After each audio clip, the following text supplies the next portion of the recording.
Radhe Radhe my friends, स्वागत है आपका आपके अपने चैनल श्री राधे कृष्णा पर। फ्रेंड्स, कैसे हैं आप? आई होप आप जहाँ भी हैं बहुत खुश हैं, एकदम स्वस्थ हैं, मज़े में हैं, आनंद में हैं। फ्रेंड्स, आज मैं आपके साथ शेयर करने जा रही हूँ दो सखियों की कहानी, दो सखियों की कथा, जिन्होंने एक साधारण पत्थर में ठाकुर जी को पा लिया। तो कहते ना, अगर मानो तो पत्थर में भी भगवान है और ना मानो तो मंदिर में भी नहीं। तो ये सारी बातें आज की कथा में, आज की कहानी में सार्थक होती हैं। तो कथा को पूरा सुनिएगा फ्रेंड्स, उम्मीद है आपको ज़रूर पसंद आएगी। बहुत समय पहले की बात है फ्रेंड्स। दो सखियाँ थी, दो सहेलियाँ थी। एक जो सखी थी वो राज परिवार से थी, राजा की पुत्री थी। एक साधारण परिवार से थी। तो उन दोनों सखियों ने एक गुरुजी को देखा, एक साधु जी को देखा, जिनके पास ठाकुर जी थे। जब उन्होंने, दोनों सखियों ने ठाकुर जी को देखा तो ठाकुर जी उन्हें बहुत प्रिय लगे और वह कहने लगी कि गुरुजी, हमें भी ठाकुर जी दे दीजिए, हम भी इनकी सेवा करना चाहते हैं, हमें बहुत प्यारे लगते हैं, बहुत अच्छे लगते हैं। तो गुरुजी ने सोचा, दोनों बच्चे हैं, कहाँ सेवा कर पाएंगी। तो उन्होंने मना कर दिया, नहीं नहीं, अभी तुम बहुत छोटी हो, अभी तुम खेलकूद पर ध्यान दो, अपनी शिक्षा पर ध्यान दो, रहने दो, तुम अभी तुम छोटी बच्ची हो, नहीं कर पाओगी। पर दोनों सखियाँ कहाँ मानने वाली थी। उन्होंने गुरुजी से हट की, जिद की कि हमें ठाकुर जी चाहिए, नहीं तो हम आपको नहीं जाने देंगे। बस गुरुजी ने सोचा कि अगर मैंने इन्हें ठाकुर जी नहीं दिए तो ये मुझे यहाँ से जाने नहीं देंगी। तो उन्होंने दो साधारण पत्थर जो चिकने चिकने से थे अपनी झोली में से निकाले और उन्हें यूं ही दोनों सखियों के हाथों में एक एक पत्थर थमा दिया और कहा, ये हैं ठाकुर जी, तो तुम इनकी सेवा करो, इनका ध्यान रखो, अच्छे से ध्यान रखना। तो दोनों सखियों ने कहा, हम इनका नाम क्या रखें गुरुजी? तो गुरुजी ने कहा, जो तुम्हें प्रिय हो, जो तुम्हें अच्छा लगे, तुम वो नाम इनका रख लो, अब ये तुम्हारे ठाकुर जी हैं। और ऐसा कहकर गुरुजी वहाँ से चले गए। दोनों सखियाँ आपस में बात करने लगी कि इनका, अपने ठाकुर जी का नाम क्या रखें। तो दूसरी सखी बोली, अरे ये तो चिकने चिकने से हैं, तो इनका नाम सिलपिल्ले रखते हैं। तो दोनों सखियों ने अपने अपने ठाकुर जी का नाम, जो कि साधारण पत्थर था, अपने अपने ठाकुर जी का नाम सिलपिल्ले भगवान रख लिया। दोनों अपने सिलपिल्ले भगवान की खूब सेवा करने लगी, खूब उनको अपने प्राणों से भी अधिक प्यारा रखती थी, हमेशा साथ रखती थी। और दोनों सखियों का रुझान ठाकुर जी की तरफ बहुत बढ़ता ही जा रहा था, जैसे जैसे उनकी उम्र बढ़ रही थी। और दोनों उनको अपना प्राणों से भी प्रिय रखती थी, दोनों सखियां अपने ठाकुर जी को। तो दोनों सखियों के साथ फ्रेंड्स अलग अलग घटना होती है। तो पहले मैं आपको जो साधारण परिवार की लड़की थी, पुत्री थी, उसके साथ जो घटना हुई वो बताती हूँ। वह लड़की साधारण परिवार परिवार से थी। उसके घर में दो भाई थे। दोनों भाइयों में झगड़ा हो गया, बंटवारा हो गया। तो जो बड़ा भाई था वो थोड़ा झगड़ालू प्रवृत्ति का था, कह सकते हैं गुंडा प्रवृत्ति का था। तो उसने अपने बल जो कहते हैं कि स्वभाव के बल पर, झगड़ालू स्वभाव के बल पर, छोटा भाई शरीफ था, तो बड़े भाई ने सारा सामान जहाँ जो छोटे भाई के पास था सब लेकर और अपने पास रख लिया, अपने घर में रख लिया। तो जो जब बड़ा भाई सामान ले गया छोटे भाई के घर से, तो उसी सामान में जो सिलपिल्ले भगवान थे सखी के, उस लड़की के, उस कन्या के, वह भी सामान में चले गए। तो वह लड़की जब सामान देखने लगी, अंदर अपने घर में गई, तो उसने कहा, मेरे भगवान कहाँ हैं, मुझे वह चाहिए। तो भाई ने कहा कि वो तो ले गए तुम्हारे बड़े भाई अपने सामान में, और उनसे कौन झगड़ा कर सकता है, वे तो हमेशा मार पीट पे उतारू रहते हैं, बुरा भला कहते रहते हैं। तो फिर वो लड़की रोने लगी, नहीं, मैं तो, मेरे ठाकुर जी अगर मुझे नहीं मिले तो मैं मर जाऊंगी, मैं जी नहीं पाऊंगी। तो भाई ने कहा कि कौन सा विदेश में तुम्हारे सिलपिल्ले भगवान गए हैं, ठाकुर जी गए हैं, अपने बड़े भाई ही तो सामान ले गए, जाओ अगर तुम्हारी हिम्मत है तो जाके ले लो उनसे।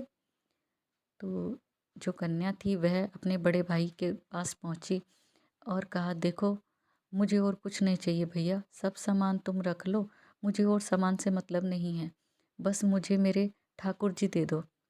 तो जो बड़े भाई खड़े थे उस कन्या के, तो उसके साथ और जो लोग खड़े थे, जो उनके साथ झगड़ा करने आए थे, जो उनके समूह के थे, जो उनके ग्रुप के थे, वो बोले, एरी बोल क्या है तेरे ठाकुर जी का नाम? तो लड़की बोली, सिलपिल्ले भगवान। सुनकर ऐसा नाम था सिलपिल्ले भगवान, तो सभी हंसने लगे लोग, उसके भाई के दोस्त सभी हंसने लगे। तो वह फिर भी रोने लगी, नहीं मेरे ठाकुर जी दे दो, नहीं तो मैं जी नहीं पाऊंगी, मेरे प्राणों से भी प्यारे हैं मेरे ठाकुर जी। तो उन्होंने कहा कि अगर तू इतना प्यार करती है अपने ठाकुर जी से, इतना उनका स्नेह करती है, तो अगर तू इतना पूजा अर्चना करती है और तेरी पूजा अर्चना में अगर शक्ति है तो अपने ठाकुर जी को बुला ले यहीं। तो कन्या की जैसे भक्ति पर बात आ गई, उनकी सेवा पर बात आ गई, तो उन्होंने सोचा, हाँ हमेशा तो मैं अपने ठाकुर जी के पास रहती हूँ, उनकी सेवा करती हूँ, तो मैं भी देखूँ आज मेरे बुलाने पर ठाकुर जी आते हैं या नहीं। तो उस कन्या ने ठाकुर जी को आवाज़ लगाई, कहाँ हो ठाकुर जी, जल्दी से मेरे पास आ जाओ वरना मैं मर जाऊंगी, अपने प्राण त्याग दूंगी, मैं आपके बिना जी नहीं पाऊंगी, हे नाथ करके रोने लगी।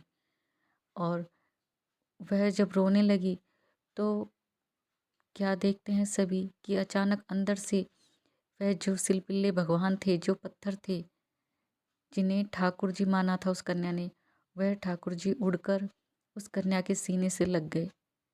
तो वह कन्या अब बहुत खुश हो गई और कहा, मेरे ठाकुर जी मेरे पास आ गए हैं, मुझे और कुछ नहीं चाहिए।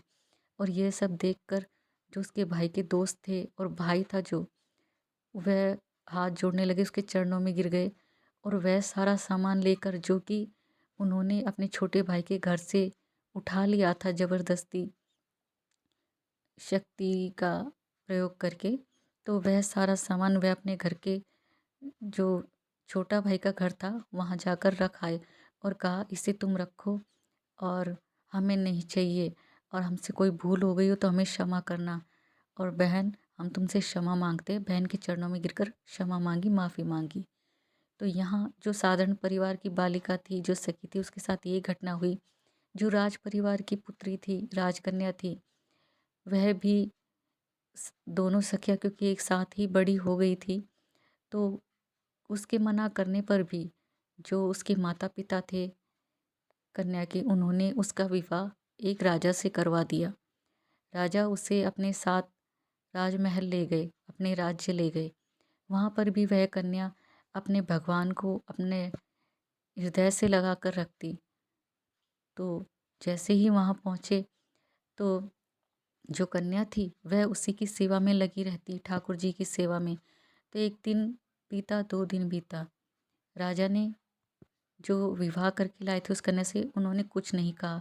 पर जब 4-5 दिन लगातार ऐसा ही होता रहा कि कन्या ने ठाकुर जी पर ही ध्यान दिया, उनकी सेवा में लगी रहती, राजा जो थे, जो उसे वर के लाए थे, उस पे ध्यान नहीं दिया, उनसे वह बात भी नहीं करती थी, उनकी तरफ देखती भी नहीं थी। तो ये सब राजा से सहन नहीं हुआ और उन्होंने एक दिन वह ज़बरदस्ती उस कन्या के हाथों से छीनकर ठाकुर जी को तालाब में फेंक दिया। तो वह कन्या जैसे ही उसने देखा कि ठाकुर जी को तालाब में फेंक दिया है, तो वह मूर्छित हो गई और काफ़ी देर तक होश में नहीं आई। तो जो सभी परिवार वाले थे वह इकट्ठा हो गए वहाँ पर। उन्होंने देखा कि ये तो मूर्छित हो गई है, जो राजकन्या थी, जो वहाँ की बहू बनाकर लाए थे, वह वर के लाए थे उसे, तो वह होश में नहीं आ रही है। तो उन्होंने पूछा आखिर क्या हुआ? तो राजा ने कहा कि मैंने एक ऐसे ही पत्थर था जिसे ये अपने हमेशा हृदय से लगा के रखती थी और ठाकुर जी कहती थी, मैंने उसे फेंक दिया है।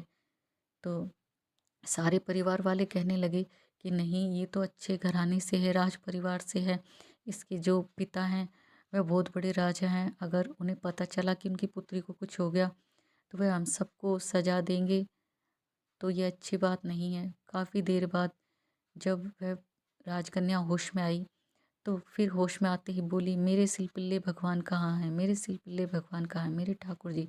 ऐसा कहकर फिर बेहोश हो गई, फिर मूर्छित हो गई।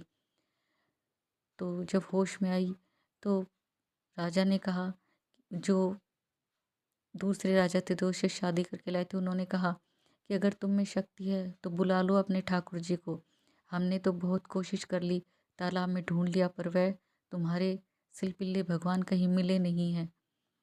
तो जो राजकन्या थी वह जोर से रोने लगी और ठाकुर जी को पुकारने लगी, हे ठाकुर जी, मेरे पास आ जाओ, मैं आपके बिना रह नहीं पाऊंगी।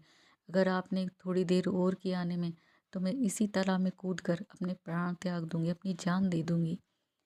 यह बात सुनकर ठाकुर जी उसकी भक्ति से प्रसन्न होकर, उसकी सेवा से प्रसन्न होकर तालाब में से निकल के उसके पास आ गए और उसके सीने से लग गए। तो वह जो राजकन्या थी वह बहुत खुश हो गई, प्रसन्न हो गई कि उसके ठाकुर जी उसके पास आ गए हैं। और जो परिवार था जो उसे ब्याह कर लाए थे और वह राजा, वह सारे उस राजा के पास गए जिनकी वह पुत्री थी, और जाकर उनके पिता से कहा कि आप अपनी पुत्री को अपने पास ही रख लीजिए, अगर हमारे पास रहेगी तो शायद हमसे कोई भूल हो जाए, कोई गलती हो जाए।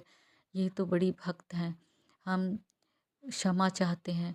और हाथ जोड़कर उनके पैरों में गिरकर उस कन्या को उनके राजमहल में छोड़कर और वापस आ गए।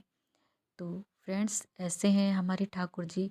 अगर उन्हें कोई मन से पत्थर में भी देखे, साधारण पत्थर में भी उन्हें देखे, उनकी मन भाव से पूजा करे पूरे मन से, तो वह पत्थर में भी प्रकट हो जाते हैं, एक साधारण पत्थर में भी। तो अपने ठाकुर जी की, अपने कान्हा जी की ऐसे ही सेवा कीजिए, पूजा कीजिए, सच्ची भावना रखिए अपने मन में, उनके लिए प्रेम रखिए, समर्पण रखिए, तो वह भी आपकी हर मुश्किल में आपका साथ निभाते हैं, साथ देते हैं, हमेशा आपके साथ रहते हैं। तो फ्रेंड्स, कैसी लगी आपको कथा लीला? अच्छी लगी तो हो, दिल को कहीं पे छुई हो ये कथा, तो लाइक कीजिएगा फ्रेंड्स, कमेंट करके बताइएगा आपको कैसी लगी ये लीला। और फ्रेंड्स, अगर आप मेरे चैनल पर नए हैं तो प्लीज़ चैनल को सब्सक्राइब कीजिएगा, वीडियो को शेयर कीजिएगा ज़्यादा से ज़्यादा। अगली कथा में एक नई लीला के साथ, एक नई कथा के साथ आपसे फिर मिलेंगे। राधे राधे।